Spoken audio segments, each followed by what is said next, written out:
Hi YouTube, West Texas Prepper, bringing you the second video on the Ryobi 2200 or the RYI 2200 generator. I've got it out of the box and have been looking over it. Now, what I was going to do today is go over the outside and give you an overview of what we have going on. You can see here it gives you some warning tags on it about the initial starting, having to pull on a little bit more. Real simple starting controls on it. You have off, you have cold start, and then you have run and restart. After it's been running a while, if you shut it down to refuel or something, you can just put it on there and crank it up. Also, what comes in the box, it does come with a screwdriver in the package, and you'll need that to go in and take off the panel here.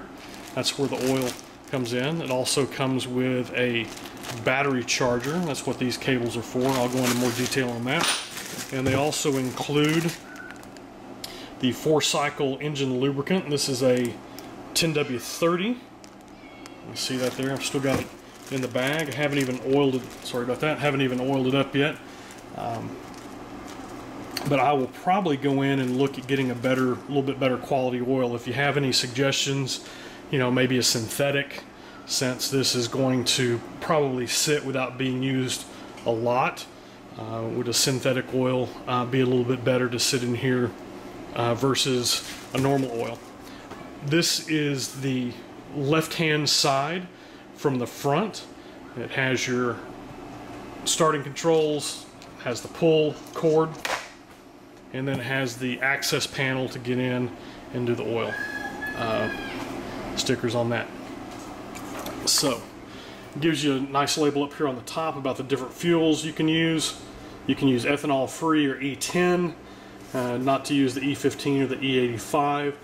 We actually have a gas station here in town that has ethanol free gas, and I am going to start buying there. It is a little bit more expensive, but I am going to start buying that gasoline and storing that for things like my generator, my yard equipment, and whatnot. Of course, putting some fuel stabilizer in there. I saw a real good video the other day, and I will find that information out and put it down here in the bottom of this video, a link to that video about a different type of fuel stabilizer that's supposed to be better than Stabil. And so we'll go in and look at that. I'm looking at maybe trying to pick some of that up and treating my fuel. Fuel filler cap on top. I haven't read the specs on how much fuel this holds, so we will see. But that's that side. Coming around and looking at the control panel. Pretty simple control panel. It does have the 2 plugs in here. It's a little dark. There we go. 2 plugs underneath a flap. This flap really doesn't push down and seal like it, like I think it should, but it's all right. Keeps the dust out of it. This right here is a parallel kit. I'm actually thinking they're still having a sale on these through October at Home Depot. I'm actually thinking about buying a second one and then getting the parallel kit so you can run a little bit more power. Reset, overload, low oil light on here, which is pretty cool. Has the auto idle. From some of the things that I've read online and guys talking about this, when you're trying to start this generator, they say to put the auto idle on off. It makes it harder to start when it's in the on position, so to put that in the off position. And then it has the battery charger plug over here for that one. This is the right hand side. Also have a tag over here talking about using a fuel stabilizer for storage, which probably will. I don't know if I will leave fuel in it or not, or just fuel it up as I need it and then run it dry.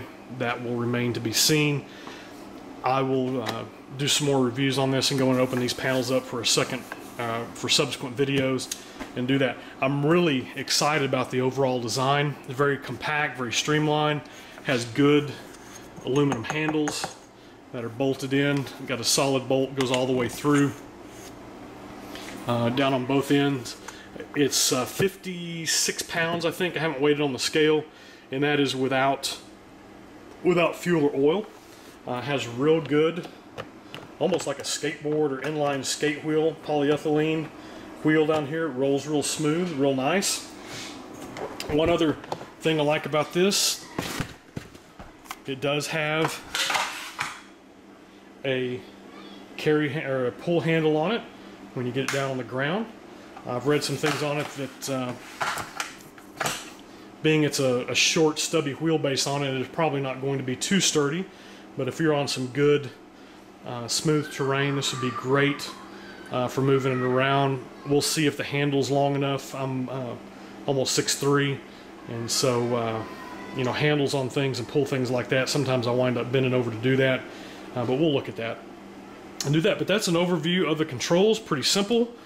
I'm very pleased with it. Like I said, I went with the gray color, just a little more subtle when you're out and about, as opposed to that real bright, you know, this color Ryobi green that they put on everything.